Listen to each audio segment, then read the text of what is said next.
우리 생활에서 음악이 없다면 얼마나 삶이 무미건조하겠습니까? 종교에서도 마찬가지입니다.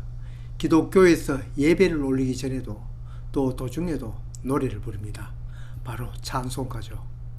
우리 삼국 유사에도 향가라고 여러 편의 노래가 전해오고 있습니다. 꽃을 꺾어 바치고도 노래와 함께 장사 떠난 지아비를 기다리면서도 노래를 지어 불렀습니다. 불교에서도 마찬가지입니다. 절어벽화에도 타부백면에도 부처님 앉은 자리 수미단에도 심지어 종이나 기와장에도 음악과 관련 있는 것들이 새겨져 있습니다. 가장 많이 볼 수 있는 모습은 이처럼 탑에 새겨진 악기를 연주하는 주악상입니다. 주악상이 새겨진 탑은 대체로 8세기 문화 융성기를 지난 9세기나 10세기에 만들어진 탑들입니다. 탑의 규모가 작아지니 그 허전함을 탑면에 오밀조밀 새긴 탑들을 볼 수 있습니다. 에밀레 종이라 부르는 성덕대왕 신종을 제외한 대부분의 신라종에도 이렇게 악기를 연주하는 주악상이 새겨져 있습니다.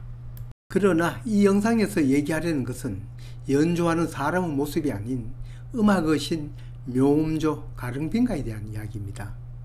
이 가릉빈가라는 새는 사람의 머리에다 몸은 새를 닮은 신으로 흔히 인두조신 또는 인면조신이라고 부릅니다. 워낙 아름다운 소리를 낸다고 하여 묘음조라고도 부릅니다. 불경에 등장하는 상상의 새로 가릉빈가는 범어 까라윙카를 한문으로 음자한 것입니다. 극락정토에 살아 극락조 또는 미음조 등 다양한 이름이 있습니다. 주로 인간의 상반신에 깃을 달리는 화관을 쓰고 악기를 연주하는 형태를 나타내는데, 전에 올린 영상에서 소개한 8부 중상 중 하나인 긴나라가 바로 이러한 형상입니다. 탑에 새겨진 긴나라는 신라 9세기와 10세기 탑에서 볼 수 있는데, 탑의 사면을 둘로 나누어 8부 중상을 새기고 사면에는 각각 한 분의 4천왕상을 새겼습니다. 불행히도 오랜 비바람에 어느 상이 어느 상인지 구별하지 못하는 것이 태반입니다. 그러나 그 후 신라말 고려 초에 만들어진 부도의 가릉빈가는 인두조신의 모양이 선명합니다. 어떤 이는 긴나라가 바로 가릉빈가이다 라고도 하고, 또 어떤 이는 다르다고도 얘기합니다. 현존하는 새가 아니고 상상소구새이니 생각하기 나름일 겁니다. 이 새는 다른 것을 먹지 않고 향기를 마신다고 합니다. 눈썰미와 기억력이 있는 분은 예전 평창 동계올림픽 행사에 등장한 사람 머리 새 몸뚱이, 이 장면을 떠올리실 겁니다.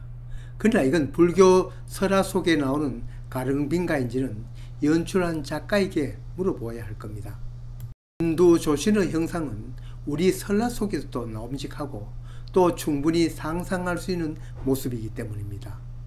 아마 그때의 인두조신의 형상은 우리 고분에서 나오는 인두조신 그림을 형상화한 것이라 짐작되며, 우리 고분에 나오는 인두조신은 불교 영향을 받아 죽은 이의 극락왕생을 기원하는 의미라고 생각됩니다.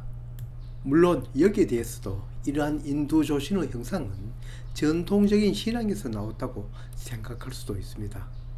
그러나 사찰에서 이러한 형상을 한 그림이나 조각품을 보았다면 이건 가릉빈가가 맞습니다.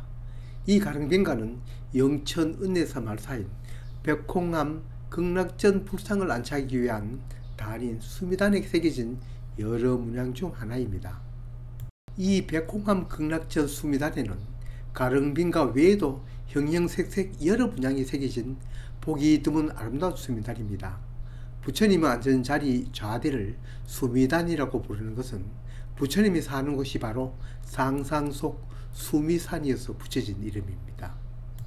우리의 문화재는 외형적으로 크고 웅장한 것은 찾기 어렵습니다. 대부분 이렇게 수미단이나 탑, 부도 또는 백화에서 찾아야 볼 수가 있습니다. 따라서 어떤 의미를 갖고 찾아야 했지 그냥 맨눈으로는 찾기 어렵습니다. 횡하니 절을 한 바퀴 돌아보고는 볼 것 없으니 가자고 하는 것입니다. 이 절이야기 채널은 볼 것 없는 분들에게 찾아볼 거리를 제공하기 위한 채널이라 할 수 있습니다. 아는 만큼 보인다는 말은 모르면 볼 것이 하나도 없다는 말과 같죠.